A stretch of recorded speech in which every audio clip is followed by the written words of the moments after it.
This trip to the Gail Borden Public Library is really a part of Preservation Month, as we are honored to talk with the man who has lived and preserved more Elgin history than anyone else, Mr. E.C. Mike Alft. Mike speaks first about his visits to all three Elgin Gail Borden Public Libraries since he came to town in 1950. Well, this is the library that opened in 1894 on Spring Street, and it was 2 stories and no elevator for patrons, and it wasn't air-conditioned, but I enjoyed it anyway.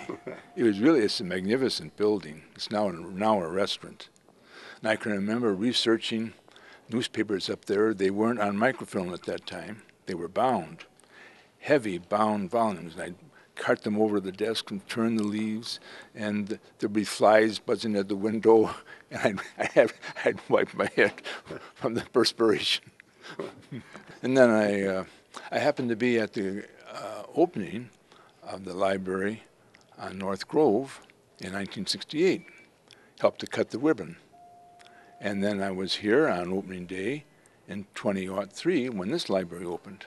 I've kept track of every book I've read since I was 15 years old. Great. This one is just a listing of all the books I've read, and then I have to sort them out by topic. Otherwise, there'd just be a jumble. Let's take the topic of, for example, British history.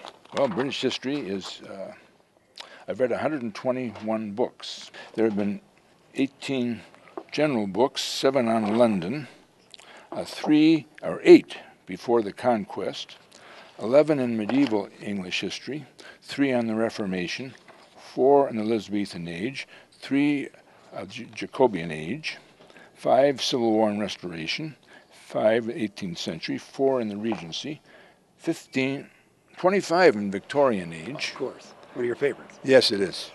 19 in the 20th century, 9 on the Empire, 5 on Ireland, 4 on Scotland, and 3 on Oxbridge. That is books about Cambridge and Oxford. Wow, that's great. I've only read 32 on France. It's a small country.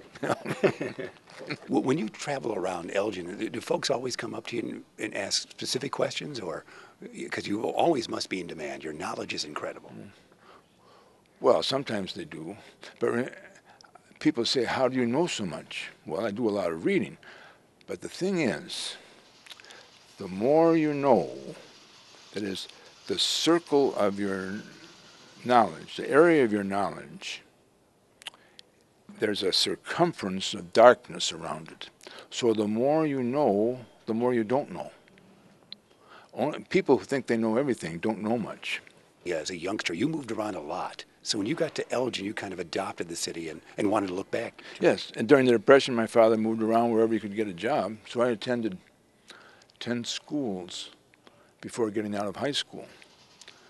And then when I came to Elgin, and Fran and I enjoyed it here, I thought, well, this will be our hometown. And so in my mind's eye, you see, I came here in 1835 with James Gifford. I watched the first train come in 1850.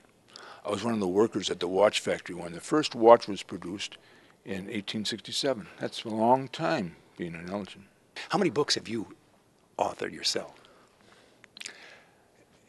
About Elgin, there are 6 hardbound books and 9 booklets, which aren't really books, but they're 40 to 60 pages.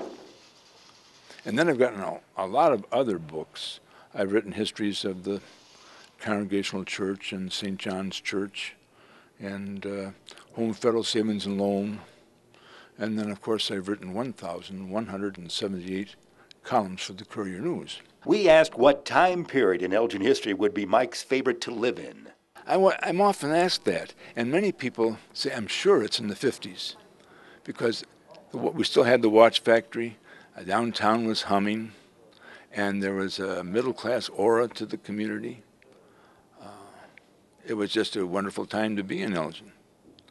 But I suppose if I had my favorite time, it would be somewhere between 1900 and 1910. It's far enough back to be interesting, but it was when Elgin was really getting started and really becoming a real city. and you can trace a lot of the development of our transportation system, our buildings to that era. But I like the whole thing. I even liked it when I helped James Gifford with his first claim back in '35. Preservation Month or any month, Mike Alft is Mr. Elgin History for all time.